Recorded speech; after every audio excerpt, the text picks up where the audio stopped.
Good morning, everybody. Welcome to Just Talking 2411. And I want to say aloha. Welcome. Um, the other day I was in traffic. Well, I was at a red light behind a car. And this car, its whole black back window was covered with stickers. Remember, we used to call them hatchbacks. I think they call them SUVs now. But the entire back window. And what do you do right at a red light? You start reading stickers. And I mean, they had all kinds. I mean, the person had funny ones, they had political ones. And by the way, they had both parties represented because they had one for Trump and one for Biden. So either the person's totally confused or a total or an absolute independent, voter. But anyway, I started reading them, and then the light changed. And then all of a sudden, hey, your poster's going away, right? You're reading material. So what do? You follow them, and then you find halfway down the block, you go, "What am I doing? I'm following so close that if the person slams his brakes, I'm gonna whack him from the back." And so you back off. And I was just laughing because stupid is as stupid does, right? Forest, man, that is a forest moment. I had another one too, but I'll tell you about that later. But anyway, I started to think, um, in life, we have the best, right? The best teacher we ever had, the best meal we ever had. Usually it's mom's cooking, or the best dish. We prioritize our life. We put one, two, three, and so I was thinking about those stickers, and they're really bumper stickers. So I said, how long bumper stickers been around? Because they've been around ever since I knew it. So I did a little research, and I found out that bumper stickers were the product of this Forrest. What a coincidence, right? Forrest P. Gill, and it was in the 40s. This man evidently had a printing press, and he had extra adhesive paper, and he started printing out these little messages, and they would put them on the bumpers of cars.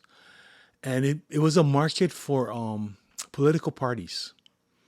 In the beginning, bumper stickers, you went to a political party, they gave you a hat, they gave you a flag, they gave you a bumper sticker, and you would to put that on your bumper. And the cars back then, they had these steel, chromium plated steel bumpers. Nice, shiny, really shiny. And they were on the cars to protect the body. They were bumpers, really. And you'd stick them on the bumper, and then you'd drive all around, and people would, look down at the bumper, and then make the bumper red, white, and blue, attractive colors. And people would see the person's name, the person who's running for office, his name, and they would, get a mental picture of it. And so when they go into the, voting booth, boom, you see a candidate's name over there. And that was the start of bumper stickers. And then people started putting notices on, well, not notices, messages on. And in 1970, I had injured my knee. I was in ninth grade, and I hurt it really bad. And for summer vacation, I had to stay 2 months on crutches. Nice, yeah, really fun. And as a reward, my dad took me to the mainland, first time to the mainland. And I stayed with we stayed with my sister for a week. She lived in Anaheim, California. Got to go to Disneyland. Oof, that was a trip. I love the small world. And Knott's Berry Farm. And we drove down to San Diego, went to see SeaWorld. And then after the 1 week in Anaheim, we took the Greyhound bus. First time on a bus trip. Because, I mean, in Hawaii, you get bus trips, but just to go point A to point B, and it takes you about half an hour, right? But this was a 12-hour trip from Anaheim up to San Francisco, and we visited, stayed with my uncle there. My uncle lived in San Francisco, about a block outside of Japantown. But anyway, when we were in Anaheim, my sister's neighbor, this Holly guy, we were talking, and then he said, that he found out that I like drag racing, and he goes, "Hey, you want to go to the drags this weekend?" And it was at Orange County Raceway, and you want to talk about waking me up? I thought we had a lot of cars in Hawaii, right? I mean, when you come from a small town, you get that small town mentality. You think the whole world is as big as your small town. And in Hawaii, I'll give you an example. In Hawaii, we only had two dragsters and one funny car. And when they call the dragsters up to race, it's, over the loudspeaker, you know, top fuel up in 15 minutes. Hour and a half later, they bring up the two cars because they're right next to each other. If one don't race, the other one don't race. You know what I mean? That's the way it works. And so, I mean, you wait, and we just stand there talking story for about an hour and a half, waiting for these dragsters. The dragsters come, they do a 7-second run, and ooh. But in Orange County, they say top fuel in 15 minutes. These guys are lining up two by two by two. If you're not there, you gone, you out. And I never saw so many cars. But I also saw, and because of that, I saw a Volkswagen van. Bus was a bus up van. But on the bumper of that van, and I remember the van was like a light yellow with a darker brown trim around the windows and a white bumper. And that's what drew my attention. He had a white bumper on a yellow, light yellow car. But on the bumper, had this bumper sticker, and the bumper sticker read, "Gas, grass, or ass. Nobody rides free." And I saw that, and I started laughing. And Bruce, the neighbor, "What you laughing at?" I go, I said, "The bumper sticker," because to me, having the word "ass" printed was, well, for one thing, it was looking, at me myself. I've never seen printed words like that. Hawaii, we live pretty sheltered life. I wasn't allowed to say "shut up" until I was 14 years old. I mean, if you said "shut up" before that, like I said, you eat soap or you eat chili pepper. And so for me to see the word "ass" printed, it was like, But then it was funny, and it stuck in my mind. And it kept sticking in my mind. And pretty soon, the message came out. And it's true. Gas, grass, or ass. Nothing is free.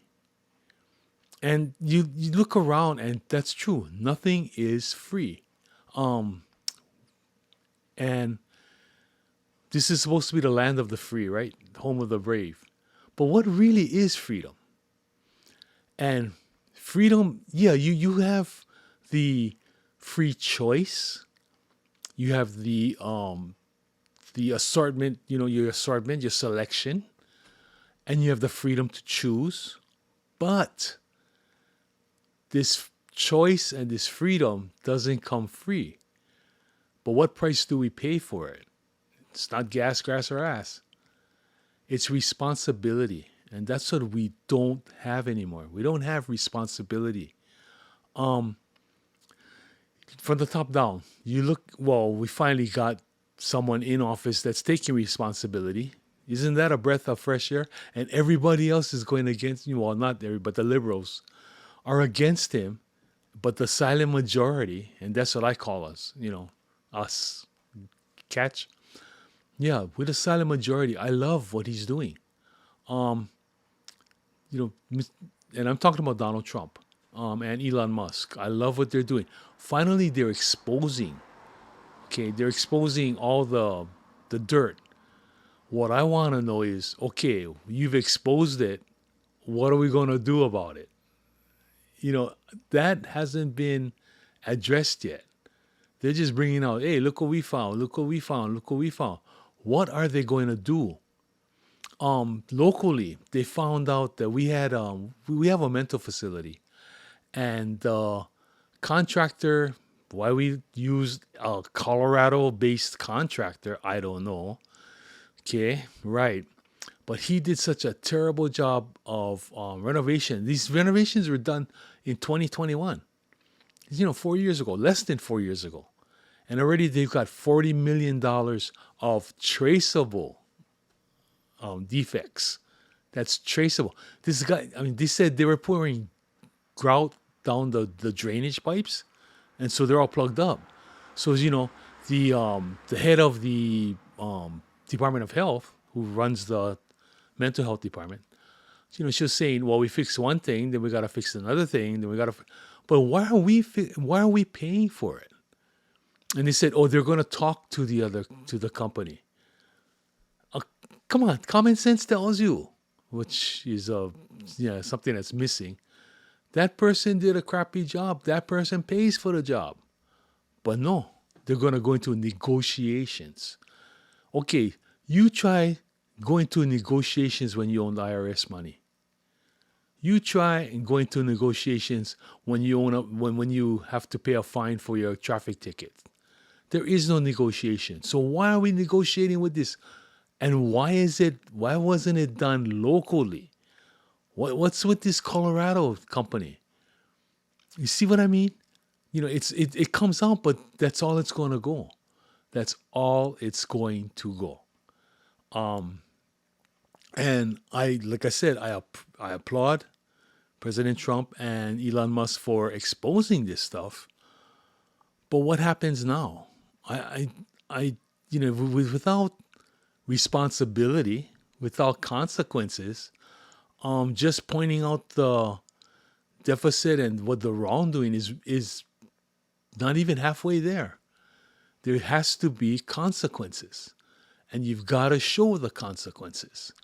If it's, well, of course, naturally you're going to stop the payment, but go after these companies or go after these other countries and say, hey, okay, you got busted. How about some payback? Some retribution. We'll take it back in product or something.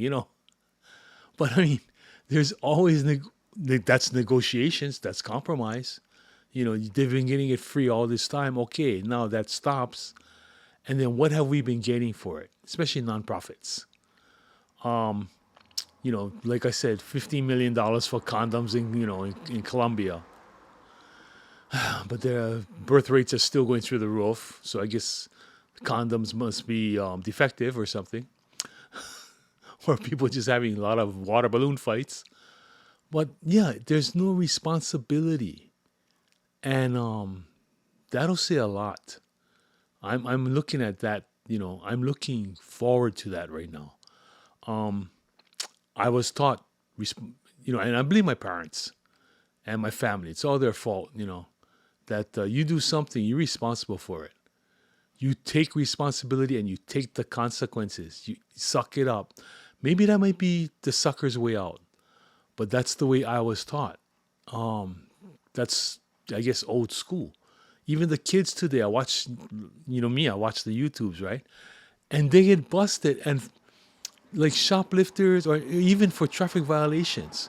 There was one, they told an old joke, and they stopped this guy, and he goes, do you know who I am? The officer asked him, why, didn't your mother tell you? Well, no, excuse me. You know who my dad is, or you know who my father is. And the officer tells you, what, didn't your mother tell you?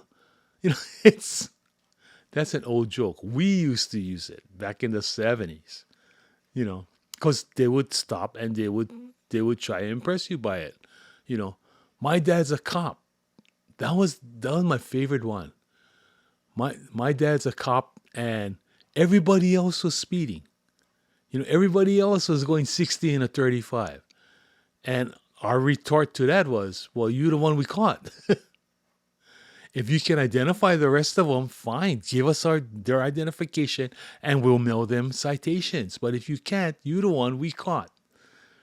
And if so and so, says my dad's a cop, or my mom's a matron, or something like that, I would tell them, don't you have respect for your parents? Don't you have respect for your dad? Don't you respect him, his job, his position?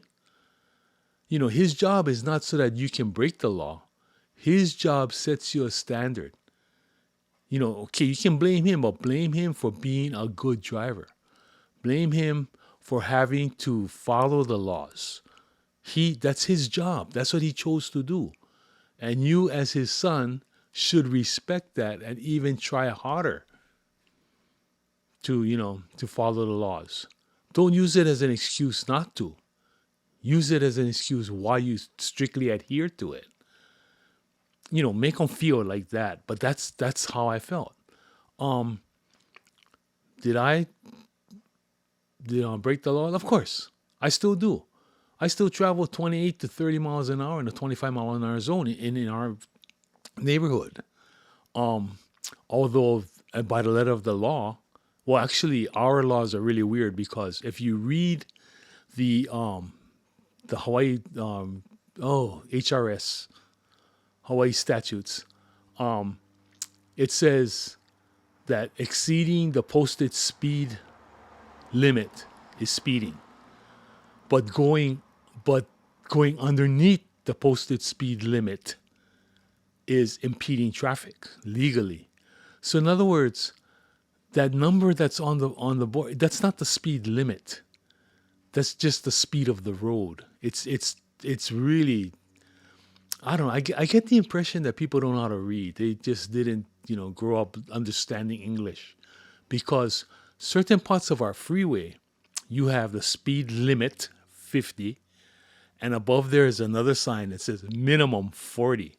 So it sets a maximum and a minimum. Limit means maximum. The speed maximum you can go is 50 miles an hour.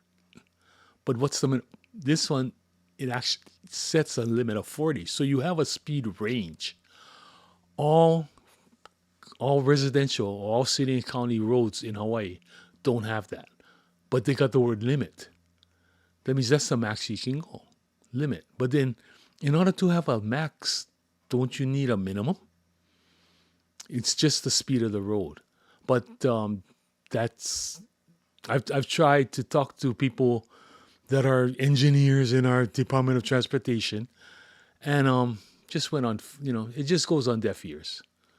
You can point it out to them, and they still choose, okay, whatever, and they don't do anything about it because they don't really care, and nobody really has attention to detail, nor do they want to have professionalism, because that's just, they talk about it, but they don't know how to do it. But yeah, it's responsibility, and I take responsibility for it. And, were you speeding? Yeah, I got cited 3 years ago for doing 30 in a 25. I was, shot by the gun, and I took the tag. In 50 years, it cost me $82, but it doesn't matter. 50 years, and I get one tag, and I don't know if I told you this story, but the guy that tagged me, I knew his dad. His dad was a police officer. And then he started apologizing. And I told him, don't you ever apologize for doing your job. Don't you ever. Give me that tag. Keep writing it. Once you start writing it, you can't stop it unless you sign an affidavit. So just keep writing it. And he wrote it. He gave me the tag, and he goes, hey, sorry, uncle. I told him, that's all right. You did your job. You did your job. Be proud. Don't ever be ashamed of executing the duties of your office, your job. That's just the way I am. And I realized that, I'm not your typical. I'm at the other end of the bell curve. Yeah, I'm at one end. But that's the only way I know how to be. That's the way. Like I said, I blame my parents. I blame my family. All of this stuff, they taught us that if you don't need assistance, you do it yourself. And if you do need assistance, make sure you learn from it so you don't have to do it. You don't have to be, get assisted again. Um, I've just changed all the faucet washers in my house because I had a drip in my kitchen, and it's been a while. So I shut the water. I'm going to shut off the water. So since I got the water off, faucet to faucet to faucet, just change the washers, so I don't have to worry about it. But my dad taught me that. Stuff like that. My next project is going to be changing my outlets in my home. I have I don't have grounded outlets, but I have the self grounding.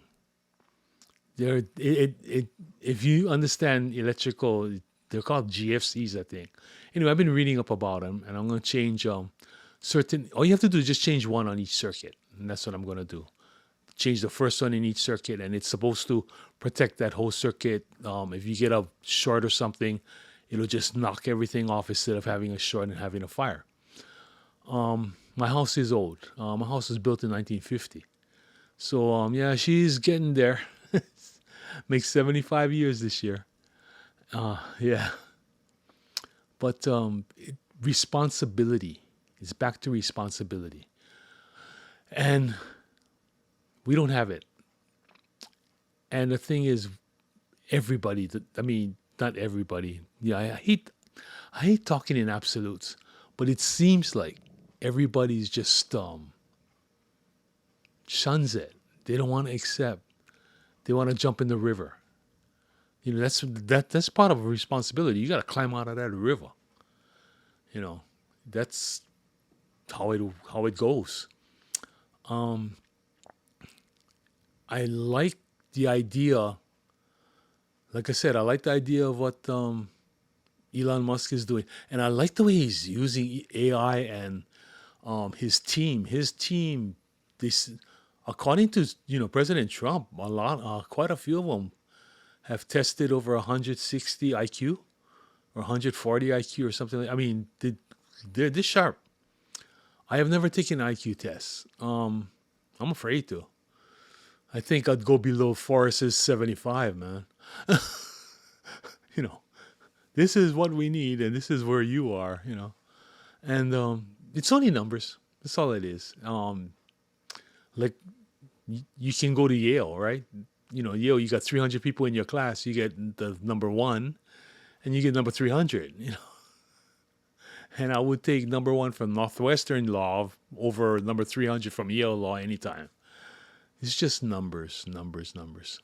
And but you know, if everyone were to learn responsibility, that started, that's where it all comes from. And if we have responsibility, you get strength. Once you lose that responsibility, you lose a lot of strength. Um, Responsibility is integrity. That's part of integrity. Say something, talk the talk. You got to walk the walk, and that shows you. Well, to me, that showed my value as a man. You know what I mean? My code.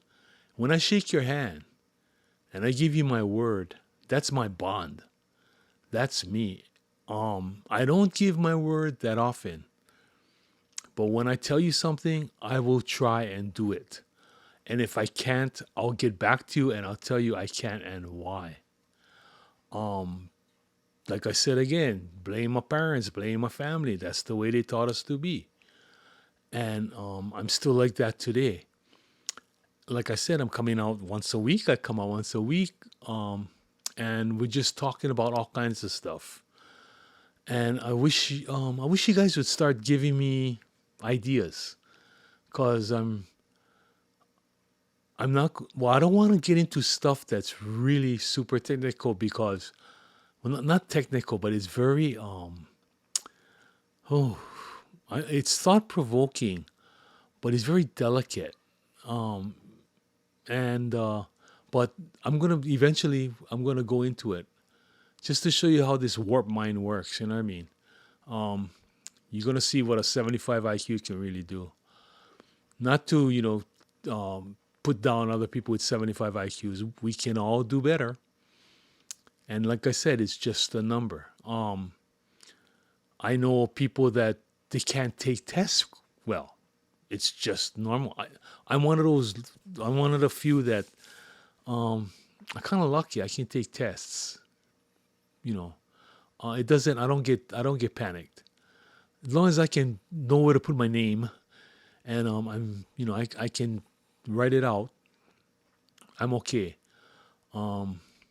If it's multiple choice, I know I got at least 25% chance. You know what I mean? Right there. You know, you get a 25 score already. Just multiple choice. But I just want. I think I'm just going to end this here. Just try to be responsible. Try and teach responsibility, especially you parents. Teach your kids to be responsible. Remember, I'm sorry. Okay, with that is responsibility because you taking blame for it. You taking responsibility for it. You can use the word I'm sorry. You can teach responsibility. Gas, grass, or ass. Nobody rides free. Free has responsibility. Nothing is free in this day and age. It all comes with responsibility. If you can take the responsibility of doing something, then go for it. Take the freedom of choice. But don't do something and then try and point somebody else unless you get forced into doing something. That's why I tell people, hey, if you can find somebody who put a gun to your head and force you to do it, okay, and we can arrest and prosecute that person, then fine, you don't have responsibility for it. But if you got into the car drunk and you killed somebody, you know what? That's murder. Like I said, with my marijuana, you can smoke dope all you want, but you got to take responsibility for it. You can drink all you want, but if you get too wasted, just don't drive. It's taking responsibility. And easily said, easily said. It's just hard to do. And I said, nothing is free. Okay, well, this is about it for now. Hope you guys have a great week. Next week is going to be very busy for me. A lot of appointments. It's toward the end of February, beginning of March. It's all the quarterly tests, right? So my wife has a lot of appointments. But I'll be back with something else. But until then, the roosters are crowing. It's time for me to go. It's ahui ho, ma'alama pono, and aloha. Please take care and thank you. Aloha.